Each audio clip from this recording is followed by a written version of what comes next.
Imagine a man who, on a sweltering afternoon in 1976, walked into a village in Bangladesh and discovered that 42 women were trapped in a cycle of debt so crushing that they could never escape.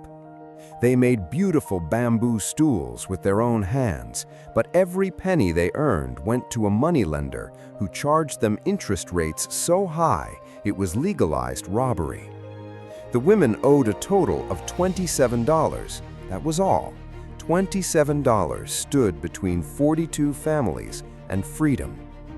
The man reached into his own pocket and lent them the money, a gesture so small, so simple, that it seemed almost meaningless. But that moment, that single fleeting act of defiance, would spark a revolution that would change the lives of more than 10 million people and earn him the Nobel Peace Prize. This is the story of Dr. Muhammad Yunus, a man who looked at the most powerful economic theories of his time and declared them useless. A man who was told by bankers and government officials that the poor were not creditworthy, and a man who proved them all wrong by creating a bank that did not ask for collateral, did not require a guarantor, and did not care about your credit score. It was a bank that trusted the poor. But here is what most people do not realize about Muhammad Yunus. He was not always a revolutionary. He was a professor, a man who had spent years studying economics in American universities, a man who believed in the power of markets and the wisdom of textbooks. It was only when he walked through the famine-stricken villages of his newly independent country, when he saw the gap between the theories he taught and the reality of human suffering, that he realized the system was broken, and he decided, with the quiet determination of a man who has nothing to lose, to break it. To understand Muhammad Yunus, you have to go back to the beginning, to the lush green landscapes of Chittagong, East Bengal, where he was born on June 28, 1940, into a world that was about to be torn apart by war, famine, and the violent birth of a new nation. He was the third of 9 children, born to Haji Muhammad Dullah Mia Shaudagar, a successful jeweler, and Sophia Khatun, a woman who never received a formal education, but who possessed an intuitive wisdom that would shape her son's character. The family was comfortable but not wealthy, and they lived in the small village of Batwa, a place of rice paddies and rivers. A place of poverty was a constant presence. When Yunus was 4 years old, his family moved to the bustling port city of Chittagong, where he attended Lama Bazar Primary School and later Chittagong Collegiate School. He was a bright, curious boy, but he was also a boy who understood the value of hard work. His father had built his business from nothing, and his mother had taught him that education was the only path to a better life. He was an active Boy Scout, and the scouting movement gave him his first taste of the wider world. He traveled to West Pakistan, India, Europe, the United States, Canada, the Philippines, and Japan to attend international jamborees, experiences that opened his eyes to the possibilities that lay beyond the borders of his small country. He was a boy who was learning that the world was vast and that he had a role to play in it. He was a boy who was destined for something greater. In 1971, Yunus enrolled in the Department of Economics at Dhaka University, a decision that would set the course of his life.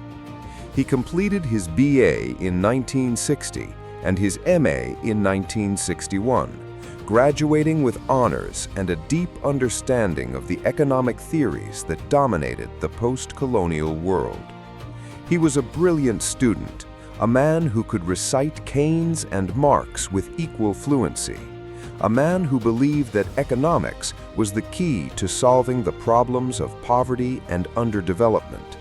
He joined the Bureau of Economics at Dhaka University and later became a lecturer in economics at Chittagong College. But he was restless. He wanted more.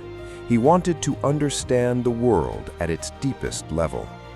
In 1965, he was awarded a Fulbright scholarship to study in the United States, a golden ticket that would take him to Vanderbilt University in Nashville, Tennessee.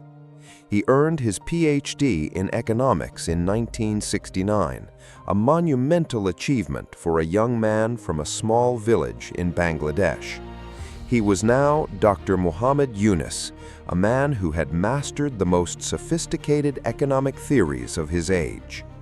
From 1969 to 1972, he worked as an assistant professor of economics at Middle Tennessee State University, a comfortable life in a comfortable country.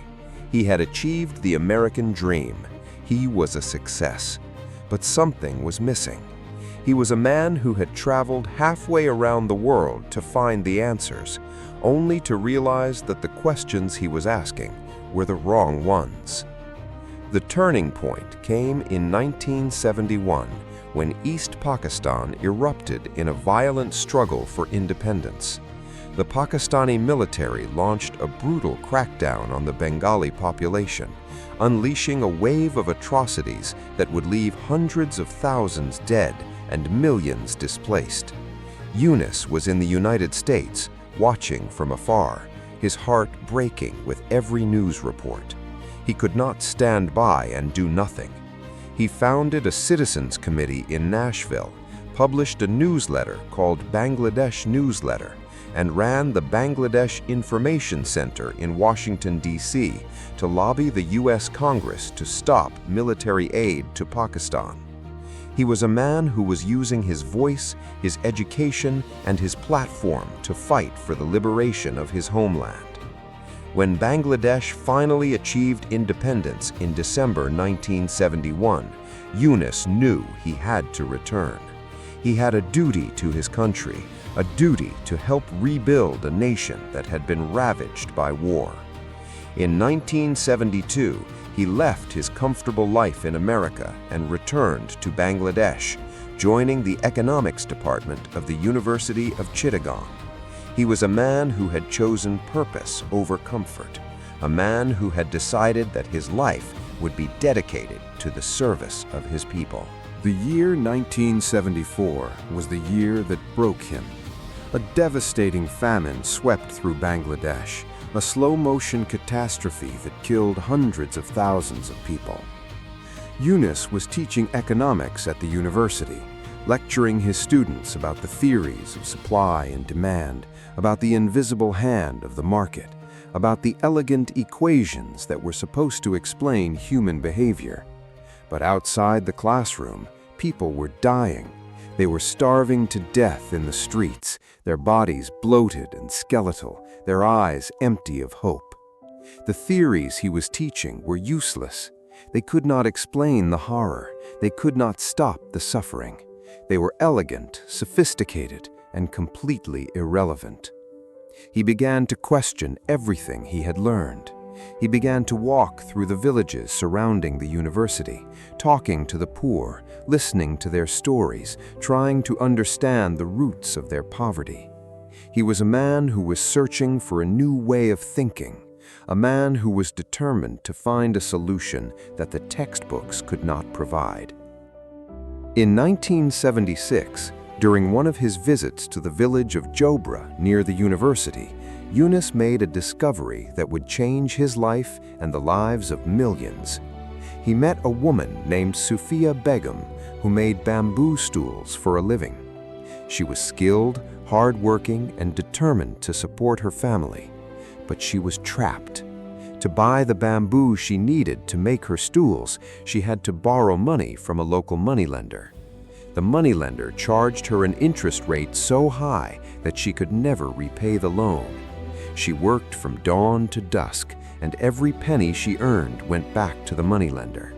She was a slave to debt. And she was not alone.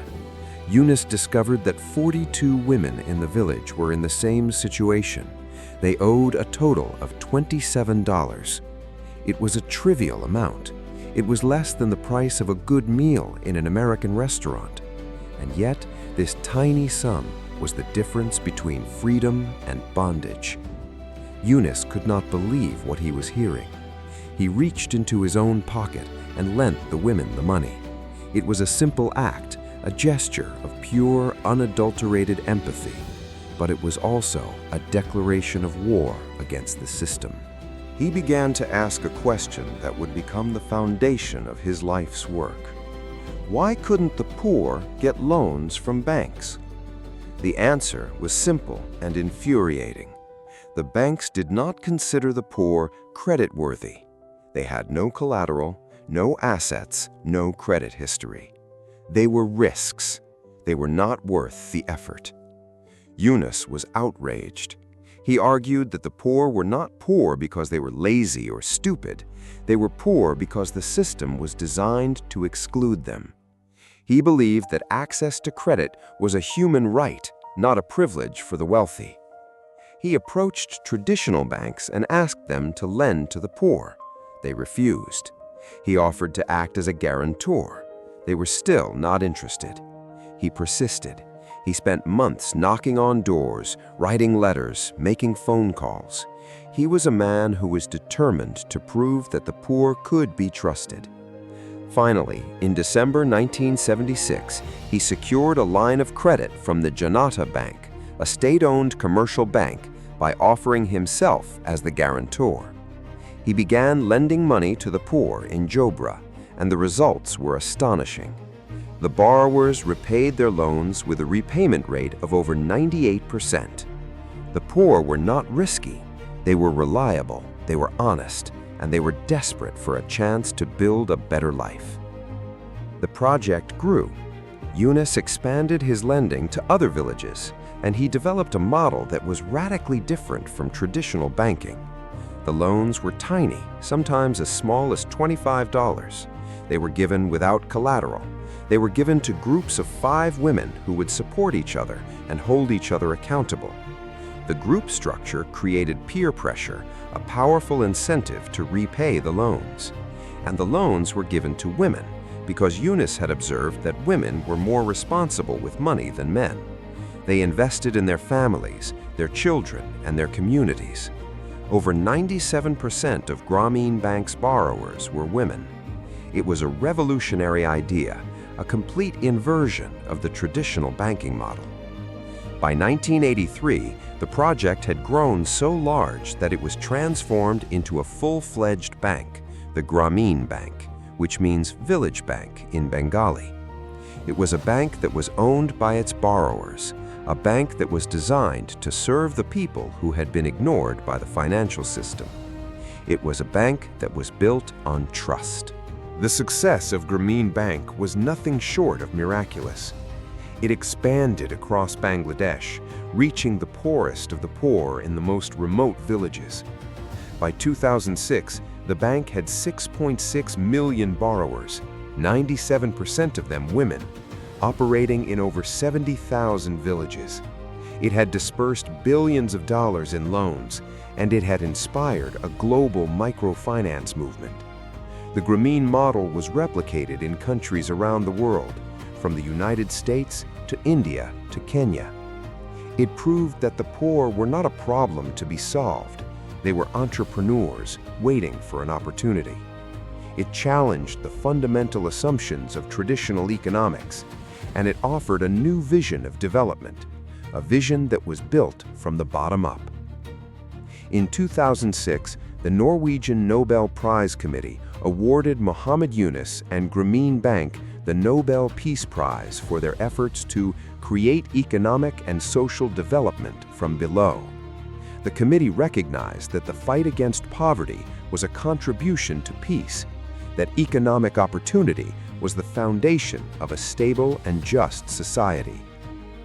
Yunus was the first Bangladeshi to receive a Nobel Prize, a moment of immense pride for a nation that had been born in blood and fire. The Nobel Prize made Yunus a global celebrity. He was invited to speak at the United Nations, to meet with world leaders, to address the world's most powerful institutions. He used his platform to promote a new idea, social business. He argued that business should not be about maximizing profit, it should be about solving problems.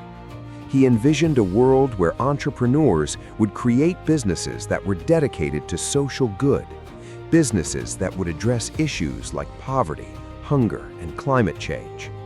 He called for a world of 3 zeros: zero net carbon emissions, zero wealth concentration, and zero unemployment. It was a bold and ambitious vision, a vision that challenged the very foundations of capitalism. He was a man who was not content to simply celebrate his success. He was determined to use it to change the world. But the path of a revolutionary is never smooth.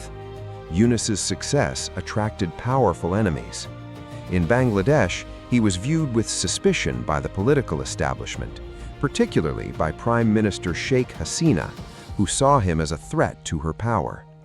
The government launched a series of legal attacks against him, accusing him of tax evasion, corruption, and other crimes. He faced 150 different charges, a campaign of harassment that was clearly designed to silence him. He was dismissed from his position as managing director of Grameen Bank in 2011, a move that was widely condemned by the international community. He was a man who was being punished for his success, a man who was being targeted by the very government he had helped to build. In 2024, the political landscape of Bangladesh shifted dramatically. A wave of nationwide protests driven by young people demanding an end to authoritarian rule forced Prime Minister Sheikh Hasina to resign and flee the country. In the chaos that followed, Yunus was chosen to lead an interim government, a role that he assumed in August 2024.